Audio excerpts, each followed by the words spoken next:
Welcome to our channel TFFers TV. It's going to be a long weekend. Munongoziva mega Holy 10 adedzera kuti mukadzi wake achamude ihure, but Pachijavha afara zvisingaite Pachijavha paazoti iye Holy 10 ngatiite swap and top kana pana Kim ndokupa mabridge ndotopera something. Holy 10 haana kufara nazvo, abva apindurawo naye achituka Pachinjavha anyora kuti iwe Pachinjavha panga naye by birth muprofita wenhema, hanzi musoro wakuwira nehati breki, wakuloja pamba pane tsuro, iwe uri tsuro futi, ko hauchatiudzi kuti wakarambwa ukadzingwa pamba wadzingwa pamba pawaiti ndepako. Ndozvataurwa naHoly 10. Handisi gati notudi, which means Holy 10 nayana achingoonawo zvine zvichiitika pasocial media. Pachinjavha takataura nezvenyaya yake kuti akambenga akudhiraivha mauber kuCape Town mukatituka, but right now mukatarisa Pachinjavha kumba uko haachatombogari, akabuda recently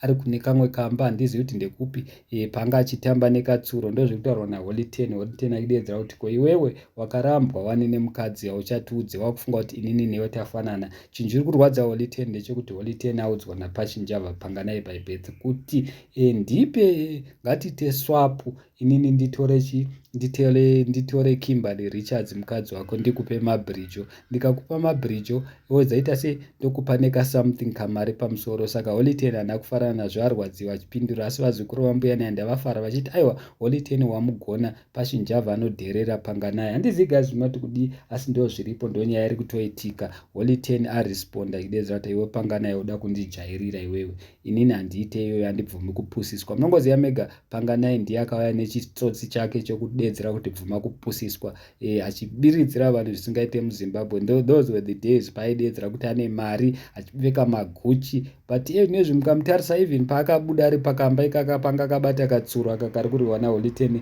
zviri kundi naHoly 10 ritori tsuro. Mukamutarisa even dressing yachinja, maguchi, manike, chichi zvataimuna achipfeka haachazvipfeke. Mukatarisa iyoyo yaari kutukirwa naHoly 10 ari different, akangopfeka zvinhu zvisina kana mazita, unotoseka kuti ngochani ichi chiri kuitika. Handisi guys, not kudi, yes, it's going to be a long weekend. Thank you so much.